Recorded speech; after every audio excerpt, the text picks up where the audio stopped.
Крапивушка яда моя, свекровушка беда моя. Нет, уже конец. А як В починається? доме беда стала, свекровь моя с плота упала.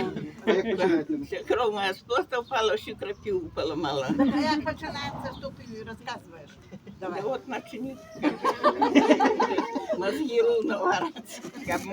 Як бувало пели, то пели, а як вже сели, то еще. Не я у полі жито жало. Я дома беда Дома стала. беда стала. Да, моя Я у поле жито жала, мне дома беда стала.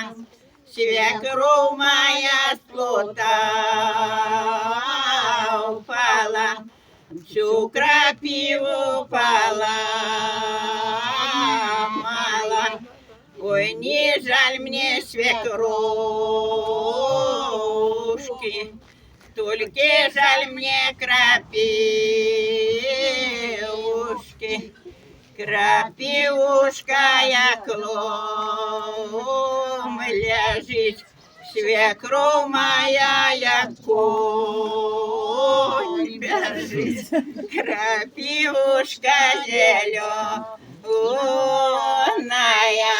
свекровь моя шаленая.